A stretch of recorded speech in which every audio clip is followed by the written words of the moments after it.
on cherche à trouver une formule semi-développée de cette molécule. Donc tout d'abord, on observe que la molécule comporte un atome noir comportant 4 liaisons, 5 atomes blancs comportant chacun une liaison, et d'un atome bleu comportant 3 liaisons. D'après la classification périodique des éléments, on en déduit que l'atome noir peut être soit du carbone, soit du silicium, car il comporte chacun 4 électrons de valence, donc 4 liaisons possibles.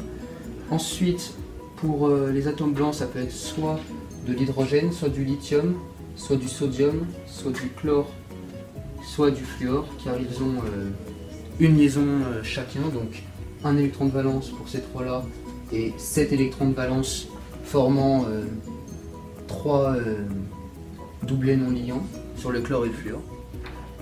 Et donc pour l'atome bleu, ça peut être soit de l'azote, soit du phosphore, car ils ont tous les deux 3 liaisons possibles et un doublet non liant, ce qui va donner la forme pyramidale. Maintenant que l'on connaît les différentes possibilités d'atomes qui pourraient composer la molécule, on va en exposer certaines combinaisons de cette molécule.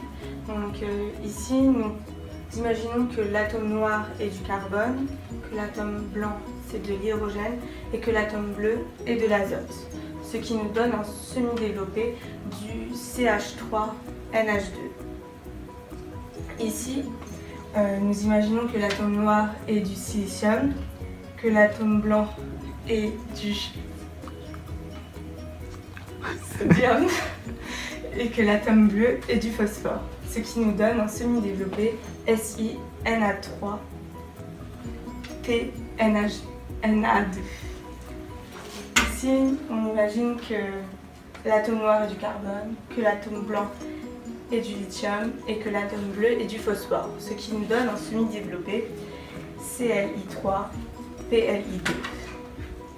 Ici, on imagine que l'atome noir est du silicium, que l'atome blanc est du chlore et que l'atome bleu est de l'azote, ce qui nous donne un semi-développé SiCl3NCl2. Par contre, on ne sait pas si ces molécules existent dans la nature, ce sont que des hypothèses.